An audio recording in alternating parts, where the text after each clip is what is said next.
Yeah, probably. I mean, the it's tough, right? You're trying to try new things. We've done a few game plans the last few games that we've never done since I've been here in terms of just try blitzing, we try rotating a little differently, and you can see it. You can see that sometimes we're unsure where we need to be, but I think the good thing going forward is we got a little bit of everything in our package, and we just got to go out there and execute it. So once we get some more tightened up game plans that's precise and where guys are so locked in that we don't have to think about it, I think that's where you'll see the continuity come into play and we'll all be on a string.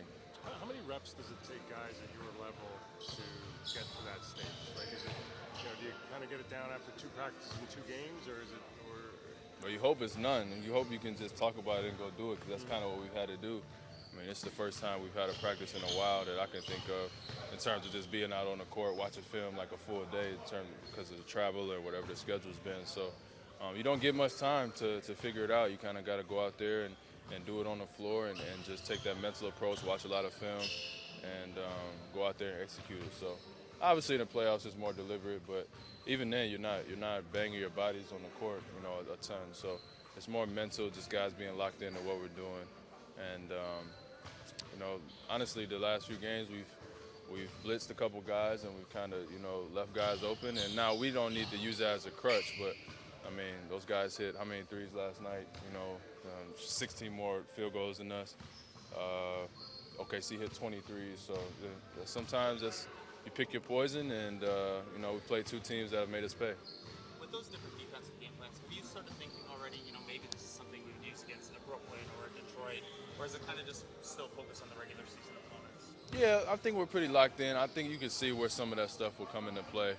I'm not sure we want to get in a three-point contest with Brooklyn. But, yeah, some stuff that we would use against certain teams that have one guy that scores all the points and, teams that shoot a lot of threes, we need to run them off. So, like I said, I think the good thing about it is, if we're taking any positives out of it, is that we'll have a lot in our package to go to it. There won't be anything new for us to do. It's just about, tightening it up a little bit and just executing it better. When you don't have enough time to do it all in terms of physical practice reps, is there still a gap when you watch film? You know what you're supposed to do, but your body hasn't been trained for that. Yeah, there's no substitute for reps, and that's why practice is good, and it's great to get out, even shoot-arounds and walkthroughs, just to train your body, train your mind, to see it, to feel it, to have other bodies around you to know where you need to go. So there's no substitute for that, and I think I'm just trying to be optimistic about how many reps we need to do it right, because we won't have many, so we need to go out there and figure it out. And obviously we'd like to do it for 3 hours a day, but that's not the way it works. Yeah, I think the score would probably be 50 to 50 if that was the case. So got to stay fresh, and follow the rules a little bit. So you go out there and you try to do as best as you can. Like, this is as close to as full health and full confidence as you've been all year. Kyle's playing quarterback, notwithstanding. Yeah. But that's kind of got to be a little bit frustrating. Finally got everybody. Like, you only have, like, the clock is ticking. Yeah, I mean, let's just be honest. I'm not sure how much it matters, in the playoffs. I'm not sure you're playing 12 guys anyway, so we'll see what it looks like. Obviously, you want everybody healthy at the right time of year, but you don't always get what we want, and you got to go out there and make the most of what you got with what you got. So we'll see. We had, as a bench, we've been talking, just trying to figure out how we could be better these last week and see what happens in the playoffs. You never know. It's a completely different ball game, and I think we just need to focus on this 8 and not look too far ahead. Nick's talked about, Oh, sorry. Go ahead. Nick's talked about getting you guys comfortable with being uncomfortable. You said you have a lot in your package now. Do you feel more confidence in being able to make adjustments on the fly? Yeah, I think like I said, we got a lot that we can go to, and I think the comfortability comes from knowing that we're good at it. I don't think just having it all and knowing what it is where you feel comfortable. I think you got to be comfortable knowing that you know what you're doing and that it works. So there's some kinks that we got to work out. We got to be better. We got to play better, and we just got to follow the game plan a little better, and we'll see how it shakes out. But I think to try to answer your question, yeah, I think having a lot allows us to be more flexible in certain situations and that way, if we need to go to a certain coverage or package, that we'll have done it already. Let's see. Sixth grade AAU, Carroll versus Urbandale, half court off the banker. There've been a few, but I can't really remember. We got one coming to us somewhere along the line, though. I know that much. I know that's how they usually work out. It's only the second one in 20 years in the NBA.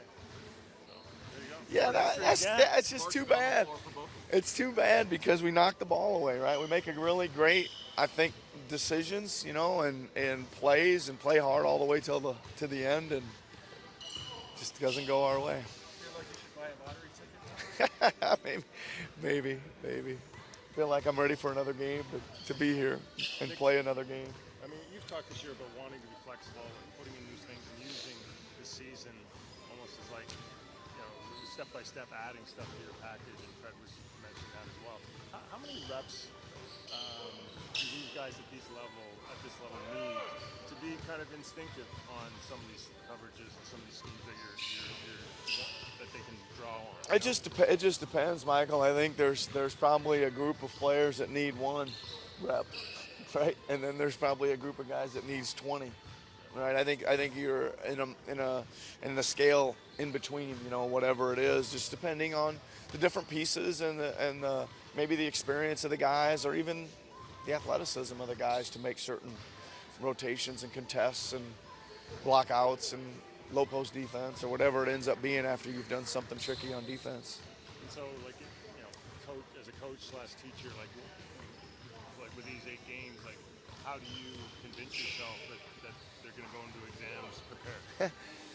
Well, Probably not. yeah, I mean, listen, I feel like if the playoffs started tomorrow, I feel really good about where we are. I really do. I think that, you don't know that your team's going to do anything well. That's like the coaching the game. That's the game plan you throw out there, and you see it's working and you stick with it, or you see it's not working and you say, hey, we got to do that better, or you say, B, we need to put somebody else in, or C, we need to change the coverage. So that's kind of what it is. And to answer your question, I have a lot of faith in everything we're going to try. I think we've got our complete menu up to date, right, and where we wanted it to be.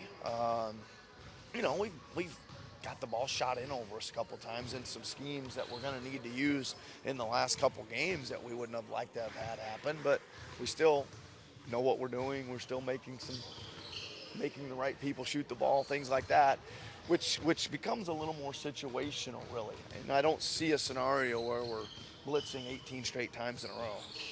Are you doing? You know what I'm saying? Yeah. Are you doing that as an opportunity to kind of let's get our reps in this situation? You almost it's almost like a controlled scrimmage. Little bit, yeah. I think we used some of these games with some of these superstar players to get to reps for practice. Let's move along. Let's move along, Michael. You're going to regret that now.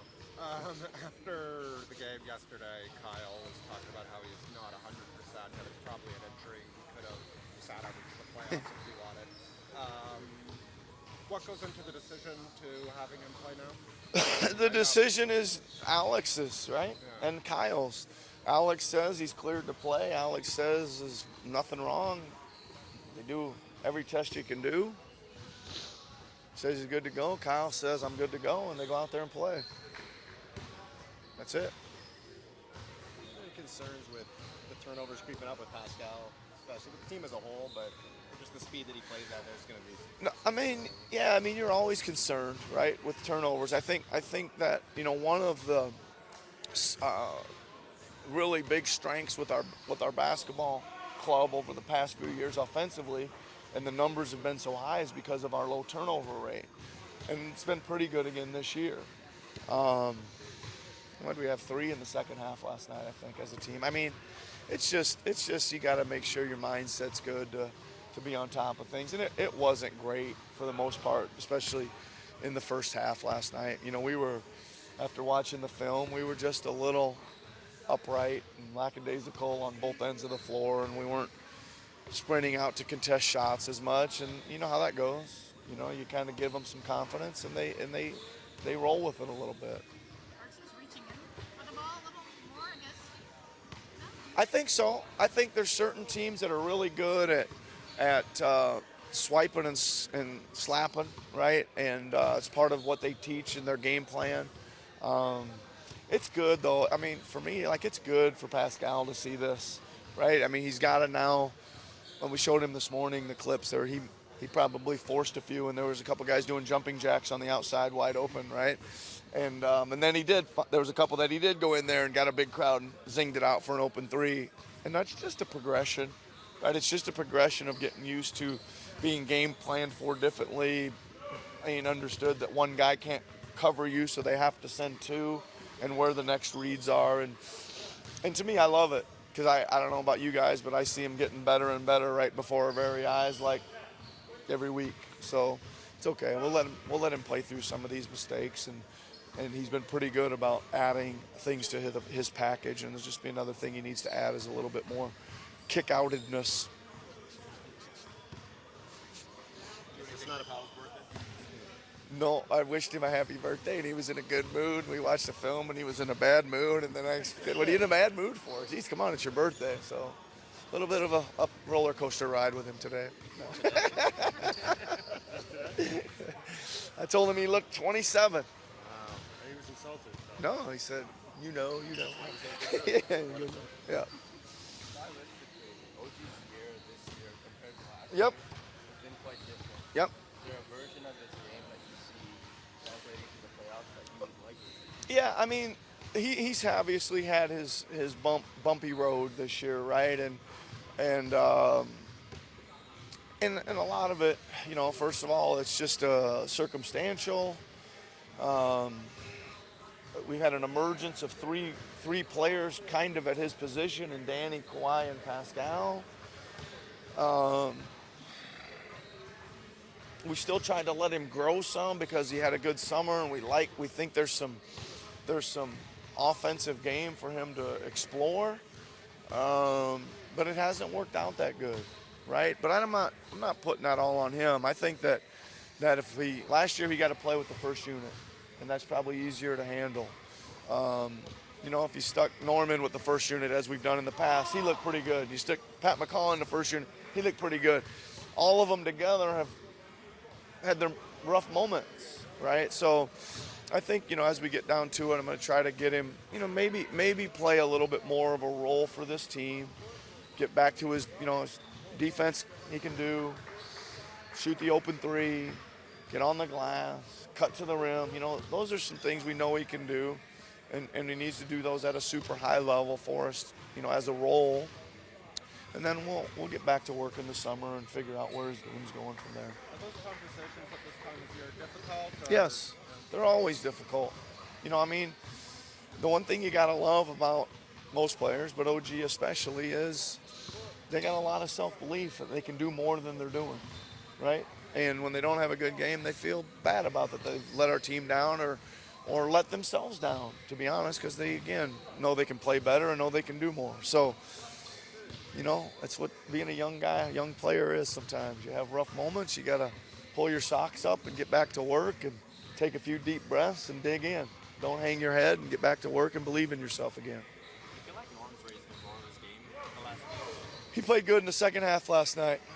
I think he's been a little up and down, but he was great last night. Can we bottle what he did last night? Let's hope so, because that's what we want. We want tremendous energy, no turnovers, knock a few shots in, be part of you know, if we need an energy boost, be part of that group. You mentioned wanting to get McCaw a bigger look last night.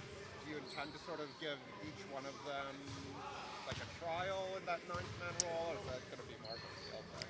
No, I think it'll probably jump around a little bit. I don't really know, like, who's going to get it tomorrow and who isn't, but I'll think about that.